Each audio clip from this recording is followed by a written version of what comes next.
Hello बच्चों, biology online classes में आपका बहुत स्वागत है। स्टूडेंट्स, हम लोग आज इस वीडियो के माध्यम से एक बेहद ही इम्पोर्टेंट टॉपिक को क्लियर करेंगे जिसका नाम है केंद्रक। याद रखिएगा, पूरी साइटोलॉजी में सबसे मेन सेल ऑर्गन्स ये है जिसके बारे में हम लोग इस वीडियो के माध्यम से डिस्कस करने वाले हैं। सो अंत तक इस वीडियो को जरूर देखिएगा, बेहद इंपॉर्टेंट है आपके होम एग्जामिनेशन के लिए और इसके अलावा तमाम प्रकार के कॉम्पिटिटिव मेडिकल एग्जाम्स के लिए ये टॉपिक बहुत ही इम्पोर्टेंट साबित होगा। तो चलिए देखते हैं। तो आज का टॉपिक बना हुआ है केंद्रक की संरचना, स्ट्रक्चर ऑफ न्यूक्लियस। चलिए देखते हैं आगे क्या है। तो सबसे पहला टॉपिक, केंद्रक है क्या। सबसे बेहद इंपॉर्टेंट बात यह है कि पिछले वीडियोस में हम लोगों ने डिस्कस किया था कि कोशिका के 3 भाग होते हैं। पहला कोशिका कला, दूसरा साइटोप्लाज्म और तीसरा केंद्रक। तो 2 टॉपिक हम लोगों ने पिछले वीडियो के माध्यम से पढ़ा है। आज हम लोग इस वीडियो में केंद्रक के बारे में स्टडी करने वाले हैं। तो सबसे पहला टॉपिक ये है कि केंद्रक है क्या। तो सबसे पहले आप हेडिंग बनाएंगे केंद्रक। केंद्रक यानी कि न्यूक्लियस। न्यूक्लियस हेडिंग बनाने के बाद आपको लिखना क्या है वो सुनिए। कोशिका के अंदर उपस्थित यह सबसे मुख्य कोशिकांग होता है। आपको इतना लिखना है कि कोशिका के अंदर पाया जाने वाला यह सबसे मुख्य कोशिकांग है। क्यों है मुख्य कोशिकांग वो जानिए। क्योंकि इसे control room of the cell कहा जाता है। बेहद इंपॉर्टेंट लाइन है, याद रखिएगा। इसे हम control room of the cell कहते हैं। क्यों कहते हैं वो जान लीजिए पहले। क्योंकि ये कोशिका के अन्य सभी कोशिकांगों को, इसके साथ साथ कोशिका के अंदर घटित होने वाले समस्त प्रोसेस को कंट्रोल करता है। इसीलिए इसको हम control room of the cell कहते हैं। याद रखिएगा, आपसे ये चीज 1 नंबर पे पूछा जाएगा ऑप्शनल के तौर पे कि कोशिका का नियंत्रण कक्ष किसे कहते हैं। तो आपका जवाब बनेगा केंद्रक को। चलिए, इसके अलावा आप जानते रहिएगा कि चाहे प्लांट सेल हो चाहे एनिमल सेल हो, बाय द वे दोनों ही सेल्स के अंदर केंद्रक पाया जाता है, वो भी विकसित केंद्रक। इसके अलावा आपने पीछे पढ़ा होगा कि प्रोकैरियोटिक कोशिका के अंदर जो केंद्रक प्रेजेंट होता है वो नॉन डेवलप्ड होता है। इसलिए याद रखिएगा, एक विकसित केंद्रक सिर्फ और सिर्फ विकसित कोशिका के अंदर ही पाया जाता है, जो कि प्लांट सेल होता है या फिर एनिमल सेल होता है।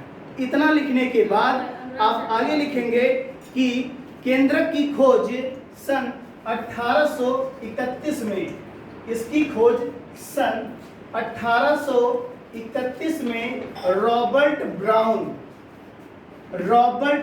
ब्राउन ने की थी। इंपॉर्टेंट है, आपसे पूछा जाएगा कि केंद्रक की खोज किसने की थी, तो आपका जवाब बनेगा सन 1831 में रॉबर्ट ब्राउन नामक साइंटिस्ट ने न्यूक्लियस की खोज की थी। कहीं कहीं पर इसके बारे में आगे लिखा हुआ है कि इन्होंने सन 1831 में केंद्रक के बारे में वर्णन किया था। तो आप कंफ्यूज मत होइएगा, चाहे वर्णन के बारे में कहा जाए या इसके अलावा किसी भी चीज के बारे में कहा जाए, तो आपका जवाब सिर्फ और सिर्फ नहीं रहेगा सन 1831। याद रखिएगा, सन 1831 में रॉबर्ट ब्राउन नामक साइंटिस्ट ने इसकी खोज की थी अथवा केंद्रक के बारे में वर्णन भी किया था। ये इंपॉर्टेंट टॉपिक है। तो चलिए आगे बात करते हैं केंद्रक के स्ट्रक्चर्स के बारे में।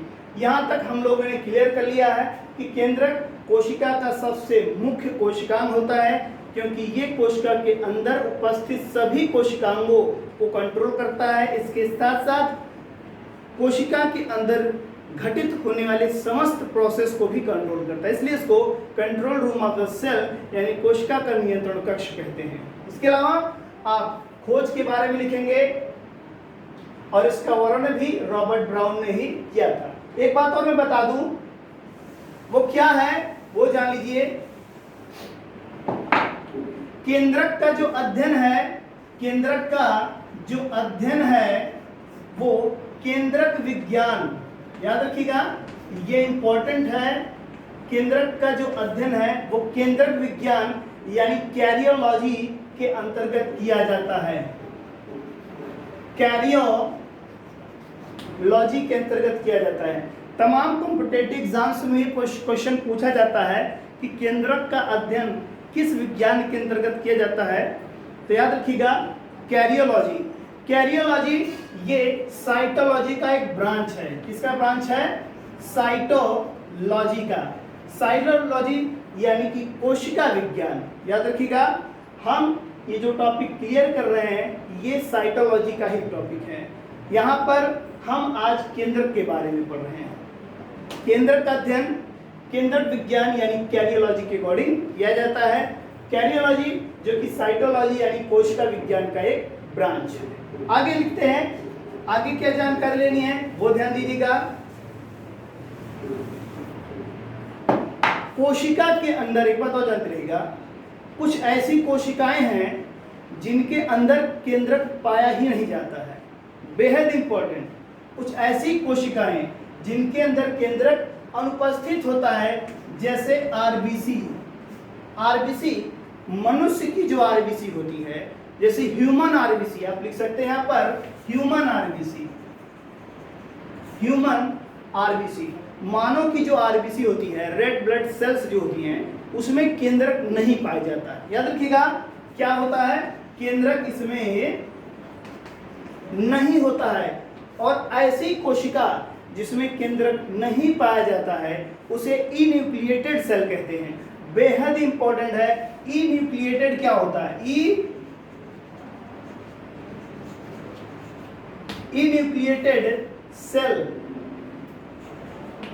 यानी कि ऐसी कोशिका जिसमें केंद्रक नहीं पाया जाता है उसे हम इन्यूक्लिएटेड सेल कहते हैं। याद रखिएगा। और जिस कोशिका में बहुत से केंद्रक होते हैं, ढेर सारे केंद्रक होते हैं, उसे हम बहुकेंद्रीय कोशिका कहते हैं। वेरी इंपॉर्टेंट है, याद रखिएगा। अनेक केंद्रक वाली कोशिका को हम क्या कहते हैं? बहुकेंद्रीय कोशिका। यानी कि इंग्लिश में आप चाहे से CO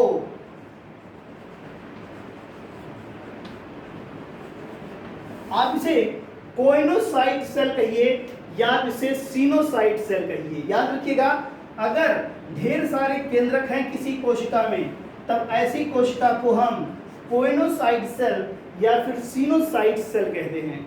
याद रखिएगा जैसे आप पैरामीशियम ले सकते हैं। पैरामीशियम में दो न्यूक्लियस प्रेजेंट होता है, एक माइक्रो न्यूक्लियस, एक मैक्रो न्यूक्लियस। सो ये एक टाइप से देखा जाए सीनोसाइट सेल होती है। आप इसे सीनोसाइट पढ़िए या इसे आप कोइनोसाइट पढ़िए। तो चलिए इतना लिखने के बाद हमारा हेडिंग बनेगा केंद्रक की संरचना। चलिए फिनिश करते हैं उसको भी।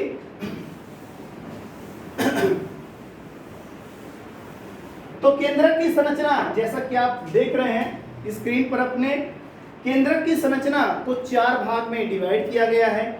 आइए चारों भागों के नाम 1-1 करके लिखते हैं। तो इसके 4 भाग होते हैं। चारों भागों में सबसे पहला हमारा हेडिंग बनेगा केंद्रक कला, चाहे केंद्रक भित्ति आप लिख सकते हैं। तो ये पहला हेडिंग बनेगा हमारा, बना लीजिए आप लोग हेडिंग केंद्रक कला। इंपॉर्टेंट है, चलिए देखते हैं।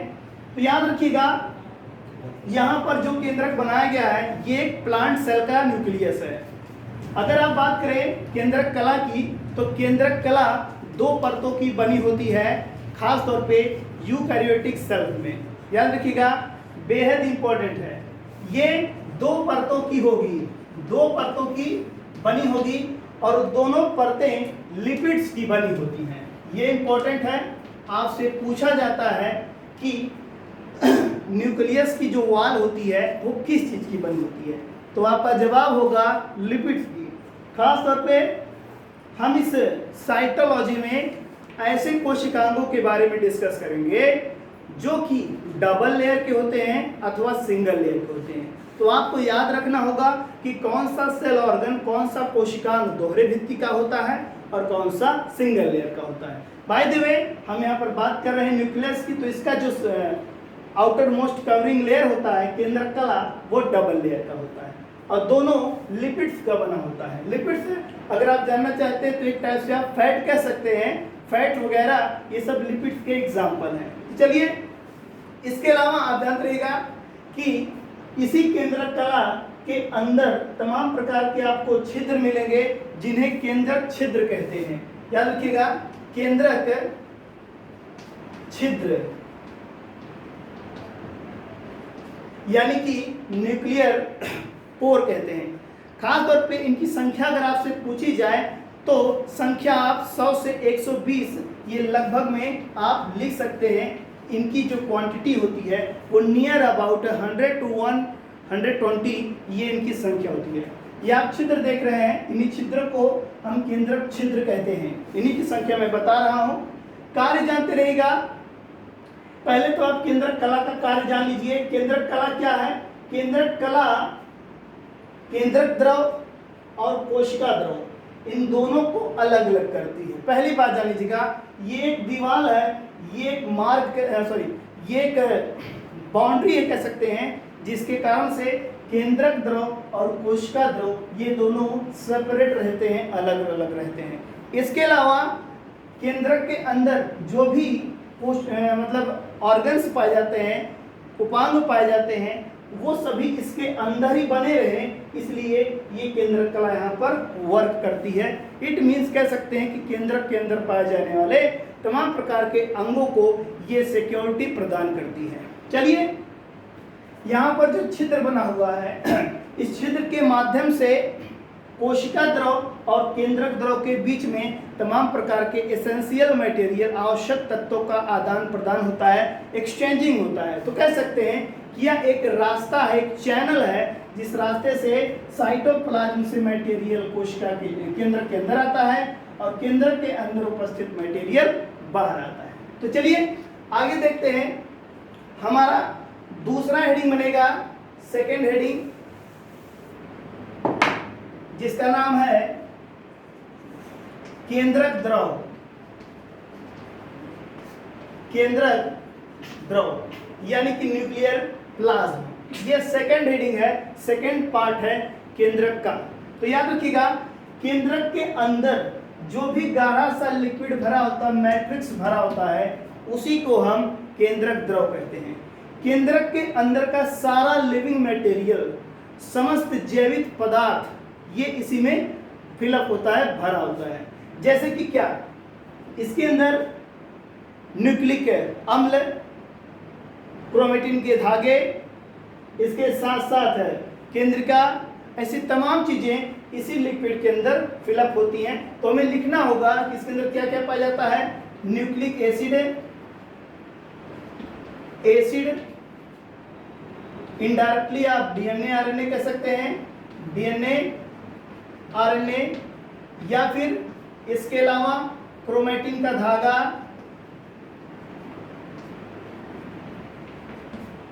इसके अलावा केंद्रिका, ऐसी तमाम चीजें इसी मैट्रिक्स के अंदर भरी होती हैं। ये प्रकार का जीवित द्रव है जो केंद्रक के लिए, केंद्रक के सर्वाइवल के लिए बहुत ही ज्यादा इंपॉर्टेंट है। तो याद रखिएगा, इतना लिखने के बाद हमारा थर्ड हेडिंग बनेगा। तीसरे हेडिंग पर हम लोग फोकस करते हैं। तीसरा मटेरियल, तीसरा पार्ट, क्रोमेटिन का धागा।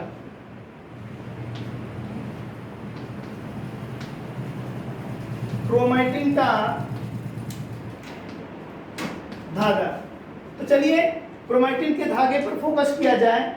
यहां पर आप देख रहे हैं, इसी केंद्रक द्रव के अंदर एक लंबा सा धागा जालनुमा बिछा हुआ है, जिसे हम क्रोमेटिन का धागा कहते हैं। स्पेशली अगर देखा जाए इस धागे की बनावट कैसे होती है, किस चीज से मिलकर बना होता है, इसके बारे में आइए फोकस करते हैं।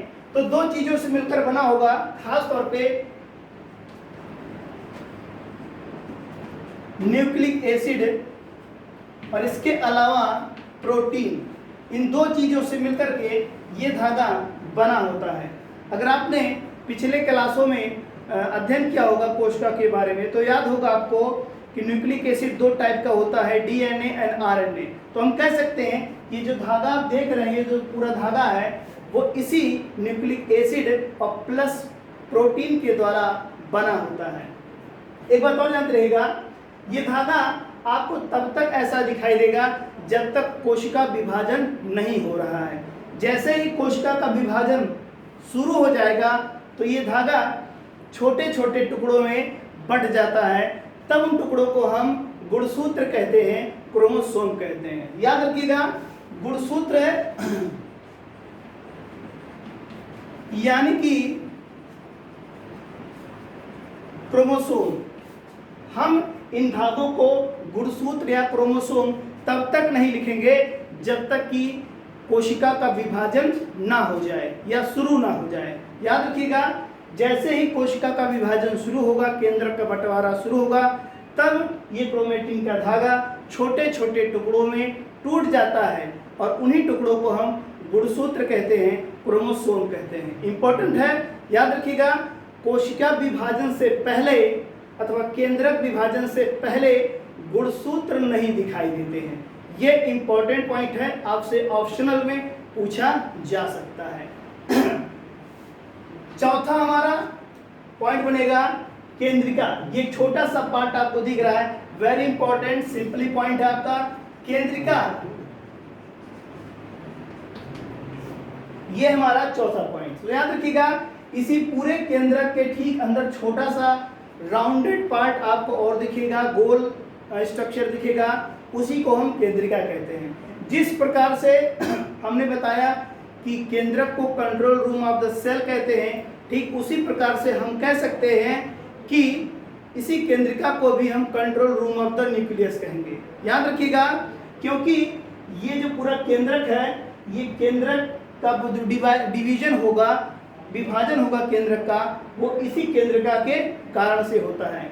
याद रखिएगा, जब तक केंद्रिका डिवाइड नहीं होती है तब तक ये पूरा केंद्रक डिवाइड नहीं होगा। पूरा प्रोसेस इसी केंद्रिका के ऊपर डिपेंड होता है, इसीलिए हम इसे control room of the nucleus कह सकते हैं। इसके अलावा आप जानते रहिएगा, ये दो चीजों से मिलकर बना होता है, स्पेशली आरएनए और प्लस प्रोटीन। इन दो चीजों से मिलकर के ये आपका केंद्रिका बना होता है। तो चलिए, हम लोगों ने अभी तक केंद्रक की संरचना के बारे में स्टडी कर लिया है। केंद्रक के 4 भाग हैं, चारों के बारे में मैंने बता दिया है। अब बचा हुआ है केंद्रक के कार्य। तो कार्य में थोड़ा सा है, आप इसको भी देख लीजिएगा। केंद्रक के कार्य हम बात कर रहे हैं फंक्शन ऑफ द न्यूक्लियस की। तो बेसिकली आप जानते हैं, पहला मैंने बताया था, इसे हम कंट्रोल रूम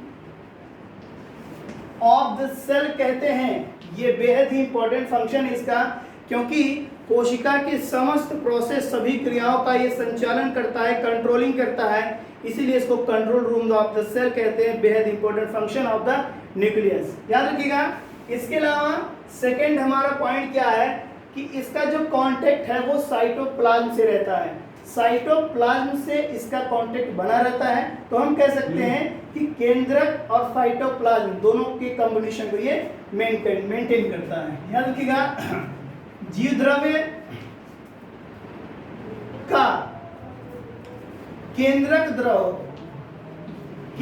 द्रव से संयोजन बनाए रहता है। ये संयोजन ये बनाए रहता है, यानी कि हम कह सकते हैं, जैसे कि मैंने बताया था कि केंद्रक जो होगा वो कोशिका के पूरे फंक्शन को कंट्रोल करता है। इसके अंदर का लिक्विड और इसके बाहर का जो लिक्विड है कोशिका द्रव, तो कोशिका द्रव में जो भी फंक्शन हो रहे हैं उसको ये कंट्रोल करेगा। एक टाइप से दोनों के मीडियम को कंपोजिट करता है, बनाए रखता है। अगला तीसरा काम कि ये कोशिका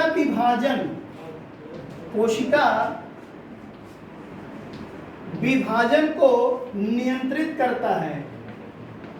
याद रखिएगा, जब तक केंद्रक नहीं चाहेगा तब तक सेल का डिवीजन नहीं हो सकता। ये बेहद ही इंपॉर्टेंट फंक्शन है, याद रखिएगा। केंद्रक के डिवीजन होने के बाद ही, केंद्रक के टूटने के बाद ही कोशिका का विभाजन हो सकता है। इसलिए केंद्रक बेहद इंपॉर्टेंट टॉपिक है। तो आई थिंक, मैं उम्मीद करता हूं कि आप लोग इस वीडियो को, इस टॉपिक को क्लियरली समझ गए होंगे। अगर समझे होंगे तो इस वीडियो को आगे तक भी शेयर करिएगा। फिर नेक्स्ट वीडियो में फिर मिलेंगे, तब तक के लिए नमस्कार।